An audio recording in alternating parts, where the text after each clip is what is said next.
राजेश अपनी माँ के साथ छोटे से गांव में रहता था। माँ की तबीयत खराब रहती थी। डॉक्टर ने उन्हें कैंसर की शिकायत बताई थी। एक दिन वह अपनी माँ को डॉक्टर के पास ले गया तो डॉक्टर बोला, राजेश, तुम्हारी माँ की तबीयत खराब है। तुम्हें किसी तरह से 1 लाख रुपए का इंतजाम करना होगा, जिससे तुम्हारी माँ का इलाज हो सके। अभी कैंसर की स्टेज ज्यादा बड़ी नहीं है, इसलिए कब रुपयों से ही काम चल जाएगा। डॉक्टर साहब, हम लोग गरीब हैं, इतना पैसा कहाँ से लाए। हाँ, मैंने 12वीं पास की है।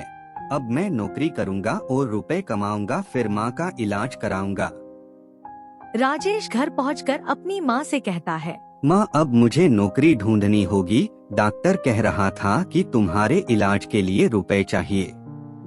तुम चिंता मत करो, मैं किसी तरह से रुपयों का इंतजाम कर लूंगा।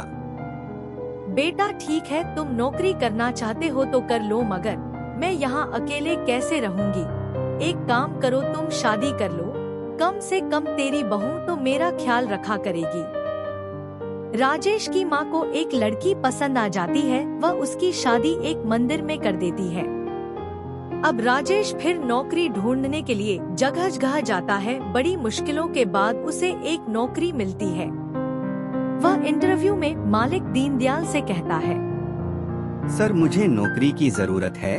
मेरे पिता भी नहीं है, मुझे ही सारा घर का खर्चा चलाना है। आप जैसा भी काम दे दो, मैं कर लूँगा। उसे फैक्ट्री में काम मिल जाता है। वह बड़ी मेहनत से काम करता है। उसे जब काम करते करीब 1 महीना हो जाता है। जो उसे तनख्वाह मिलती है वह सिर्फ 12,000 होती है। वह सोचता है, इससे तो मैं कैसे अपनी माँ का इलाज करा पाऊंगा। तभी उसकी पत्नी राधा उसे कहती है, आप क्या सोच रहे हैं? राधा, मैं सोच रहा हूँ कि 12,000 तनख्वाह में माँ का इलाज कैसे करवाऊंगा। 1 लाख जोड़ने में तो बहुत टाइम लग जाएगा। डॉक्टर ने कहा है कि माँ का इलाज जल्दी करना है। आप एक काम करो, मालिक से 1 लाख एडवांस मांग लो। तनख्वाह में से थोड़े थोड़े कटवाते रहना। माँ का इलाज भी हो जाएगा और मालिक के रुपए भी उतर जाएंगे। अगले दिन राजेश मालिक से 1 लाख एडवांस ले लेता है और फिर माँ का अस्पताल में इलाज करवाता है। अब माँ भी ठीक हो जाती है। वह फिर पूरी लगन से अपनी नौकरी करने लगता है। हर महीने 5,000 रुपए अपनी तनख्वाह से कटवाता रहता है। मालिक भी उसकी ईमानदारी और मेहनत से खुश था। 6 महीने तक सब ठीक चल रहा था। अचानक करीब 1 हफ्ते से राजेश फैक्ट्री नहीं आता तो दीनदयाल रामवीर से पूछता है, आजकल राजेश नहीं दिख रहा, क्या बात है? मालिक करीब 1 हफ्ते से नहीं आ रहा है, कोई खबर भी नहीं भेजी। कहीं ऐसा तो नहीं बाकी का एडवांस देना ही नहीं चाहता हो? एक काम करो, श्याम को उसके घर चलते हैं, उसका पता ऑफिस से ले लेना। रामवीर और दीनदयाल राजेश के घर पहुंच जाते हैं। वहां राजेश की मां मिलती है तो रामवीर उनसे कहता है, ये हमारे मालिक दीनदयाल जी हैं।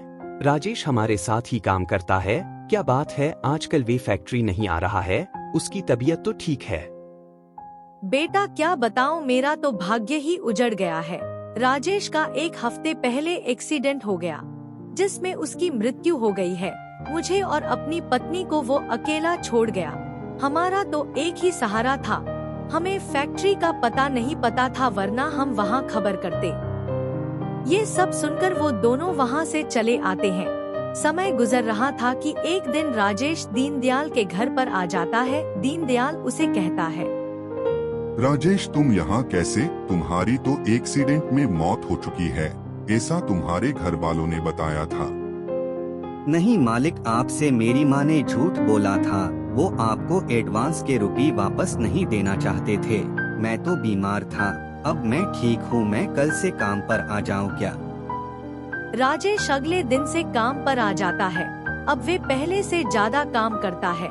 रात 3 से 4 बजे तक ओवर टाइम करता। सुबह अपने समय पर फैक्ट्री आ जाता। कुछ महीने निकलने के बाद फिर राजेश करीब 1 हफ्ते से फैक्ट्री नहीं आया तो दीनदयाल ने रामवीर से कहा, रामवीर जी, क्या बात है? राजेश फिर नहीं आ रहा क्या? जी 1 हफ्ते से वह फिर नहीं आ रहा है। रामवीर जी, राजेश ने जो एडवांस लिया था वो खत्म हो गया क्या? जी मालिक, इस तनख्वाह में एडवांस पूरा कट चुका है, अब तो हमने ही उसे रुपया देना है। एक काम करो, उसके घर चलकर देखते हैं, कहीं वो फिर से बीमार तो नहीं हो गया। दोनों राजेश के घर पहुंच जाते हैं।